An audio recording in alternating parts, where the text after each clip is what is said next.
Hello नमस्कार साथियों, YouTube channel research mathematics में आपका स्वागत है। मैं मनोज सर। आज हम लोग बहुभुज से संबंधित कुछ प्रश्नों को देखेंगे जो बहुभुज से संबंधित है, यानी पॉलीगन। तो बहुभुज का बेसिक कंसेप्ट हम लोग पहले वीडियो में पढ़ चुके हैं, देख चुके हैं कि बहुभुज क्या होता है। बहुभुज के बारे में बताए थे कि बहुभुज जो होता है कुछ रेखाखंडों से घिरी बंद समतल आकृति, कुछ रेखाखंडों से घिरी बंद समतल आकृति को बहुभुज कहा जाता है। जैसे मान लीजिए कि आपका बहुभुज में आ जाता है त्रिभुज आ जाएगा, चतुर्भुज आ जाएगा, पंचभुज आ जाएगा, षष्ठभुज, सप्तभुज, इसी प्रकार से बहुभुज में सब आते रहते हैं। तो चलिए बहुभुज से संबंधित हम लोग क्वेश्चन को जानेंगे। तो बहुभुज क्या होता है इसके बारे में हम लोग पढ़ चुके हैं। अब इसमें जो क्वेश्चन बनता है, जो क्वेश्चन पूछने का तरीका होता है, क्वेश्चन यहाँ आपको दिख रहा होगा कि क्वेश्चन कैसे हैं, कैसे परीक्षा में प्रश्न पूछे जाते हैं। तो बहुभुज का जो सभी अंतःकोणों का योग जो बनता है, इसका फॉर्मूला होता है n-2 इंटू 180 डिग्री होता है। ये किसका फॉर्मूला है? बहुभुज के सभी अंतःकोणों का योग। अगर मान लीजिए किसी बहुभुज के सभी अंतःकोणों का योग ज्ञात करना होगा तो हम लोग कौन से सूत्र का प्रयोग करेंगे? n-2 into 180 degree. और एक आपका जो होता है बहुभुज के प्रत्येक अंतःकोणों का माप ज्ञात करने का जो फॉर्मूला बनता है, यह होता है n-2 इंटू 180 डिग्री बटा n होता है। तो यह फॉर्मूला किसका है? किसी भी बहुभुज के प्रत्येक अंतःकोणों की माप ज्ञात करने का सूत्र होता है n-2 इंटू 180 डिग्री बटा n। और एक जो आपका होता है किसी भी बहुभुज के विकर्ण अगर ज्ञात करना हो तो इसके लिए फॉर्मूला होता है n इंटू n-3/2 होता है।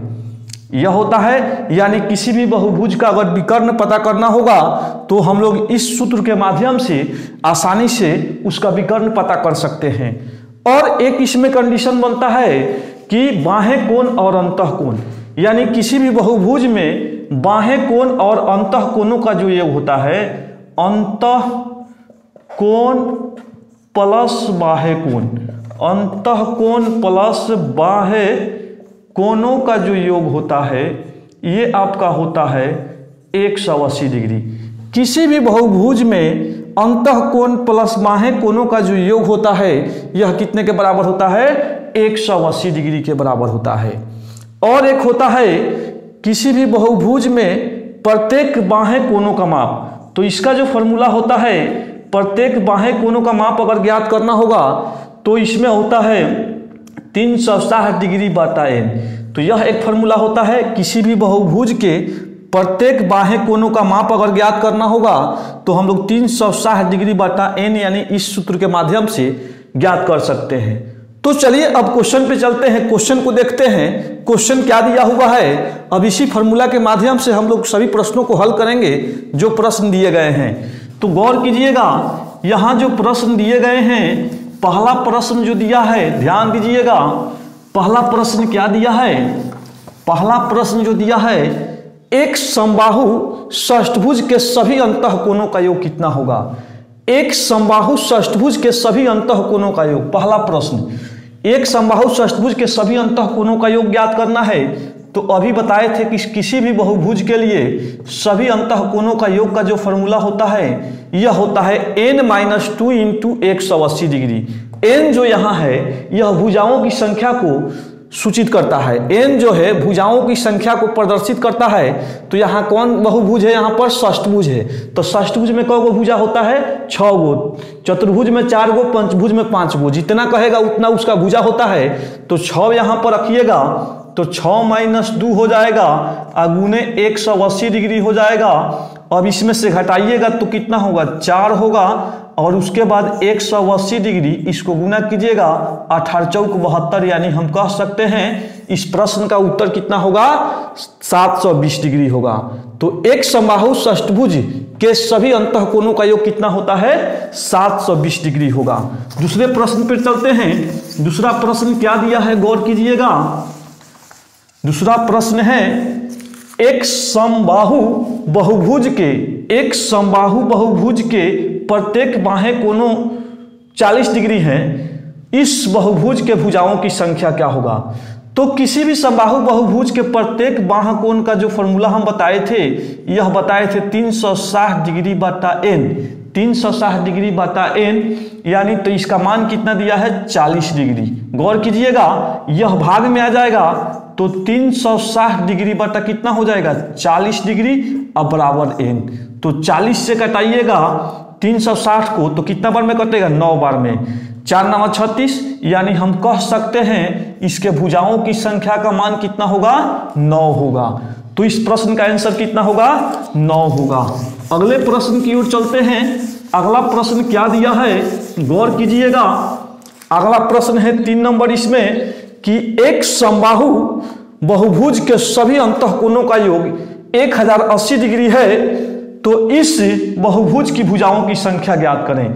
तो अभी बताए थे कि एक समबाहु बहुभुज के सभी अंतःकोणों का योग कितना होता है n-2 गुने 180 डिग्री बराबर कितना, योगफल कितना दिया है 1080 डिग्री। अब इसको भाग में भेज दीजिए तो n-2 बराबर हो जाएगा 1080 बटा कितना 180, 1 0 से 1 0 कट गया, 18 से कटाइएगा तो 18 छक ई टोटल से, यानी 6 बार में ई माइनस में 2 है, उधर इसको भेजेंगे तो 6 + 2 यानी कितना 8 हो जाएगा। तो इसमें भुजाओं की संख्या का मान कितना होगा 8 होगा। तो इसका आंसर कितना होगा 8 होगा। चौथे प्रश्न को देखते हैं। चौथा प्रश्न क्या दिया है, गौर कीजिएगा। चौथा प्रश्न जो दिया है, एक षष्ठभुज में कितने विकर्ण होते हैं, एक षष्ठभुज में कितने विकर्ण होते हैं। थोड़ा देर पहले हम विकर्ण ज्ञात करने के लिए जो फॉर्मूला बताए थे n × n-3/2 होता है। गौर कीजिएगा, n × n-3/2 होता है। तो यहां क्या बोला है कि एक षष्ठभुज, यानी षष्ठभुज का मतलब 6 भुजा, तो 6 रखिए यहां पर और फिर 6 में से 3 घटाइए रखकर तो कितना होगा 6 यहां रखेंगे n का मान, तो 6 में से 3 घटाएंगे तो कितना होगा 3, अब बटा कितना दिया है 2, इसको कटाइए 2 3 6, यानी 3 3 का 9। तो हम कह सकते हैं कि एक षष्ठभुज में विकर्ण कितने होते हैं जी 9 होते हैं। तो इसका आंसर कितना होगा 9। एक आखिरी प्रश्न है, गौर कीजिएगा कि एक बहुभुज के 27 विकर्ण हैं, एक बहुभुज के 27 विकर्ण हैं, इसकी भुजाओं की संख्या कितनी है।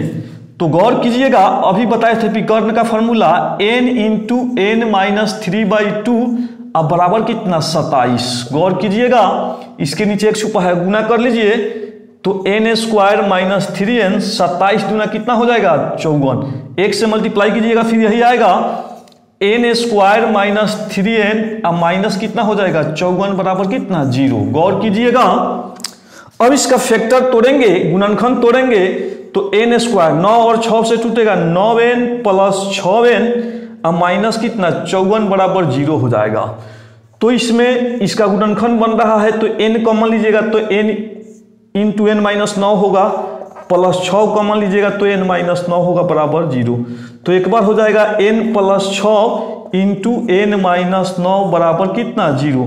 तो एक बार n का मान -6 आएगा और एगो +9 आएगा। तो जो -6 है यह भुजाओं की संख्या को डिनोट नहीं करता है, यानी n का मान -6 संभव नहीं है। तो n का मान इसमें कितना लिया जाएगा 9। तो इसमें भुजाओं की संख्या का जो मान होगा कितना होगा 9। तो इसका आंसर कितना होगा 9 होगा। तो इस प्रकार से हम लोग किसी भी कॉम्पिटिटिव लेवल का जो भी क्वेश्चन आता है तो ऐसे ही क्वेश्चन पूछे जाते हैं, इसी लेवल के क्वेश्चन पूछे जाते हैं। तो अगर आपको यह क्वेश्चन यानी प्रश्न अच्छा लगा तो आप वीडियो को यानी मेरे चैनल को सब्सक्राइब और शेयर कीजिए। तब तक के लिए नमस्कार, जय हिंद।